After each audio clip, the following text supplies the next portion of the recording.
இப்ப என்ன உனக்கு எதிரிகளே இல்லையா அப்படின்லாம் கேட்டா அப்படிலாம் நான் சொல்ல மாட்டேன். அப்படிலாம் நான் நினைக்கவும் மாட்டேன். அப்படி நினைக்கவும் கூடாது. இப்பவும் சொல்றேன், அரசியல் ரீதியா சொல்றேன், ரெண்டு பேருக்கு நடுவுல தான் போட்டியே. ஒன்னு இன்னொன்னு எஸ், ஒன்னு டிவிக்கு, இன்னொன்னு டிஎம்கே. இதுக்கு நடுவுல வேற யாருக்கும் எந்த வேலையும் கிடையாது. ஏதாவது இருக்குன்னு சொல்றீங்க? எலெக்ஷனுக்கு முன்னாடியும் அவங்களுக்கு ஒரு வேலையும் இல்ல. இப்ப எலெக்ஷனுக்கு அப்புறம் சுத்தம்.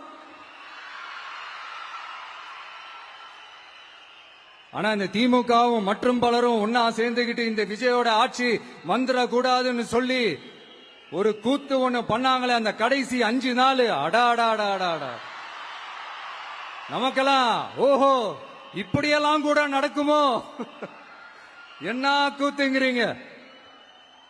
ஆனா ஃபியூச்சர் என்னவா இருக்கும்ன்றத மட்டும் இப்ப நான் சொல்றேன். உங்களுக்காக உண்மையா உழைக்க வந்த இந்த விஜயா, இல்ல இந்த விஜயோட ஆட்சி அமைஞ்சிட கூடாதுன்னு தடுக்க நினைச்ச ஸ்டாலின் சாரா, அவ்வளவுதான். இதுக்கு நடுவுல வேற யாரும் எந்த அல்லு சில்லும் உள்ள வந்து நம்மளை தடுக்கிறதோ எதிர்க்கிறதோ ஏதாவது பண்ணாங்கன்னா நிர்வாகம் அதுக்கு பொறுப்பில்ல ராஜா, நிர்வாகம் அதுக்கு பொறுப்பில்ல. ரிசல்ட் என்னவா வரும்ன்றது அது உங்களுக்கே நல்லா தெரியும். நம்மள ஏளனமா பேசுறதா நினைச்சு அவங்களுக்கு ஆப்பு வச்சுக்கிறாங்க.